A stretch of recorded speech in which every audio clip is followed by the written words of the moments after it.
Hi, I'm Meghana. I'm Sahana, and this is Shankari, our co-host and co-producer. Today we're going to be talking about the poetic works of author Seamus Heaney. And these works, what we're going to be focusing on in them is we're going to be focusing on nature and how he uses nature to tie into the loss of youth. Mm-hmm.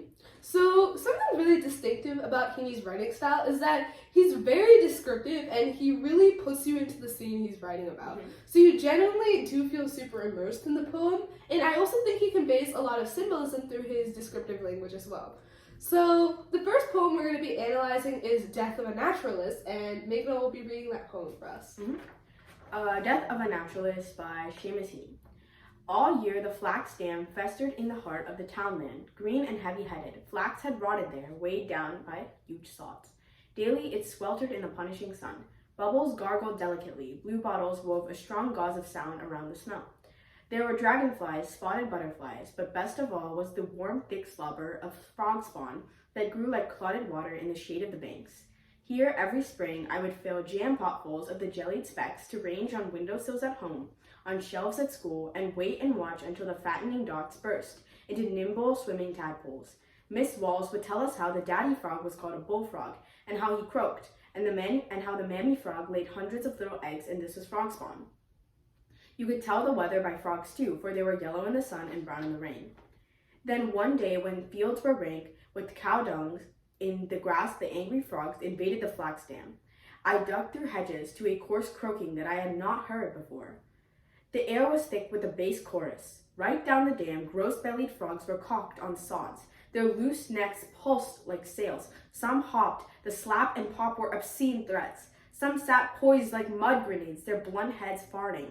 I sickened, turned, and ran. The great slime kings were gathered there for vengeance, and I knew that if I dipped my hand, the spawn would clutch it. So you see like two different attitudes in this poem, right? You see his attitude towards the frogs in the beginning and his attitude towards frogs later. And through this contrast, you see a lot of different things. Yeah, so one thing I wanted to highlight is we were talking about how his attitude to the frogs in the beginning shifted throughout the poem. So in the beginning, he kind of sees like these tadpoles as like these things of like wonder, and he's kind of amazed at them. And he brings, as he says, jam potfuls home. So he just brings all of these tadpoles home because he's so fascinated by them and sets them on his windowsill. And when I was reading this poem, I was kind of thinking about how, like, as a kid, you're interested and fascinated by anything, and no matter how horrifying something is, you tend to see it in, like, this very curious light rather than a horrified light. Yeah, you know, like, in every single horror movie, the crux of the movie is that there's some kid who sees, like, this terrifying monster and is like, look at that monster, it's so cute! Like, exactly. Nobody else sees it that way, other than him. Yeah, exactly. So it's like the children's perspective isn't that developed into, like, very good things or very bad things yet. It's kind of just, like, this view of, like, curiosity and, like, what is that? Like, fascination. Exactly. So then, but as we see in the next section of the poem, he kind of gets, Heaney uses this kind of, like, imagery in order to convey this very disgusting, like, overwhelming sort of imagery in the second stanza, where he uses words like the damn gross-bellied frogs were cocked on sods. He uses the onomatopoeia of like slap and pop were obscene threats. Their blunt heads were farting. All of these things kind of envelop the reader in this sensory overload. So it's kind of like the speaker is being thrust into this like world of like just like completely new sights and sounds. But they're the same frogs as that he saw when he was younger, right? These frogs that have basically grown up, and the way he sees it, they're back for the tadpoles that he took from them. And when he's around them, those frogs, he kind of just sees that as like complete disgust, because it's kind of like how as an adult, your worldview changes from that eyes of curiosity to those eyes of like judgment. And when you're thrust into adulthood, there's like so many unknown variables and factors that you're suddenly expected to figure out. Mm-hmm. And so that's what I saw. What about you? Like, there's so much you see as a kid that you don't see as an adult. Like, when you're a kid, you have this like sense of curiosity about everything. You're always trying to see the best in everything.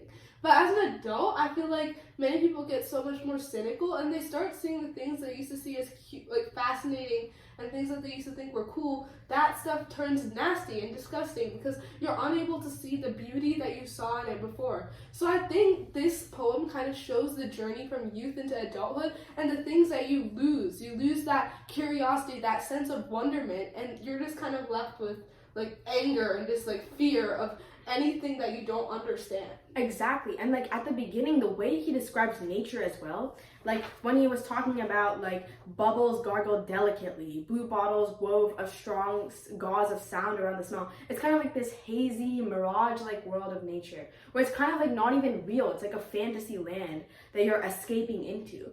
And then this like, and even like the frog spawn, like we said before, it's like amazement. Like he's kind of, and this, interestingly, he uses the word like wove a strong gauze of sound around the smell. Like almost like it's like you're being blinded, or like when you're a kid, your innocent eyes like kind of prevent you from seeing like the good and bad of the world, where you're kind of just like taking everything in rather than judging everything and allotting slots to things and putting things in boxes of what they're supposed to be. Yeah, so like not only does this poem detail the death of a naturalist from childhood into adolescence or adulthood, it details the death of an idealist, the death of somebody who can see things as they are instead of seeing things as like in the worst light possible. So that's definitely the journey that's pictured here. Yeah. The second poem we decided to analyze was Blackberry-Picking by Blackberry-Picking by Seamus Heaney. And this poem also takes a look at youth, but it takes a look at it from a different perspective. So I'll be reading this poem. Late August, given heavy rain and sun, for a full week the blackberries would ripen. At first just one, a glossy purple clot, among others red-green, hard as a knot. You ate that first one and its flesh was sweet, like thickened wine, summer's blood was in it, leaving stains upon the tongue and lust for picking. Then red ones inked up, and that hunger sent us out with milk cans, pea tins, jam pots, where briars scratched and wet grass would bleach our boots. Round hayfields, cornfields, and potato drills, we tracked and picked until the cans were full. Until the tinkling bottom had been covered with green ones, and on top big dark blobs burned, like a plate of eyes. Our hands were peppered with thorn pricks, our palms sticky as bluebeards. We hoarded the fresh berries in the byre, but when the bath was filled, we found a fur, a rat-gray fungus glutting on our cache.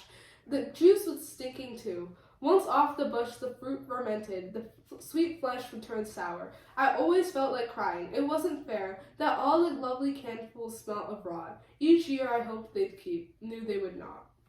So you see the same two parts of the poem, right? You see the idealism in the first half, and then you see the darkness of the poem in the second half.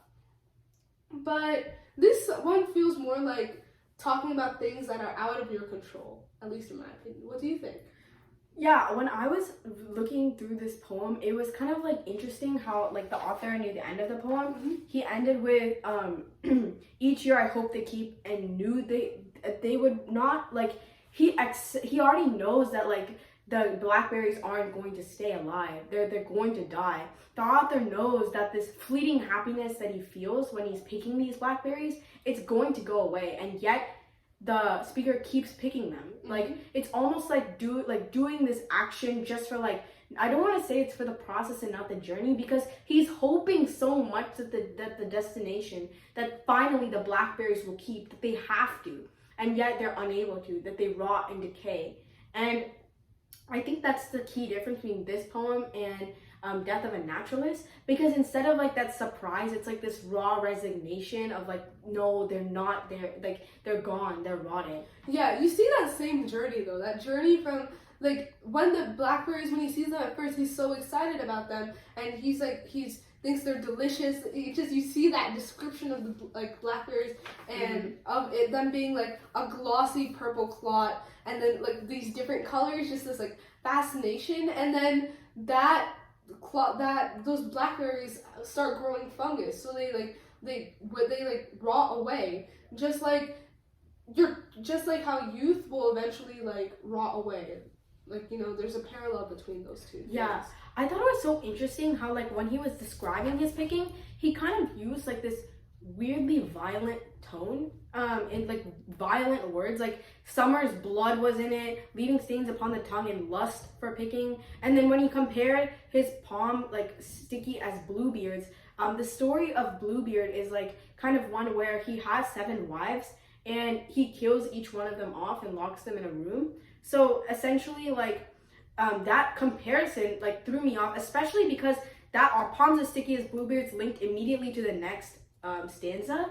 It kind of made me think that like the speaker of this poem is already in adulthood, and that's why you kind of see like this childlike experience of picking blackberries mixed with all these like kind of interesting words that don't fit like a child's vocabulary, a child's view, because the speaker is in adulthood, yet is doing things to try to take him back to his childhood. But you can't. But he can't. From a child's perspective, like, if you prick your hands while picking blackberries, you're gonna see it as just part of the experience. Only an adult would see that and just notice the blood and just notice, like, the loss of everything that's happening to them. So I do think that's such an interesting take on it. Like, the speaker of this poem is an adult, and they're trying to relive their childhood and are failing to do so.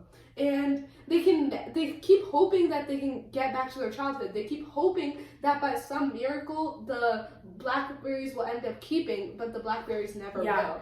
Because like it's kind of like that failed attempt to return to the childhood, but it will never happen because you're already an adult and there's no way to turn back time. Yeah. So there's just this vivid description in both of these poems of just nature and how that nature relates to youth and how that nature relates to loss, the transience of youth, and how you can never come back to it after leaving it, right? And there's that odd theme of just loss of innocence and just like loss of being able to see things in that curious and bright light. And now you have this adult perspective on everything around you. And I feel like the first poem is kind of like that shock of transition, whereas the second poem is like a yearning for a simpler life. Yeah. Like a more beautiful life with like just all of these colors of the blackberries instead of the rat gray fuzz. And it's just like this idealization that you see as well. And yeah, it's just genuinely these poems are so beautifully written and there's so much meaning packed into them. And the way his use of imagery, the use of like breaks in his poems as well, it's very meaningful because in my mind's eye, I'm able to picture all of these things so clearly, and kind of like I'm there picking blackberries with the author or with the speaker of the poem, and then I'm there while the speaker sees the fungus grow, and it's just like that very strong sense of imagery creates these feelings of surprise and disgust.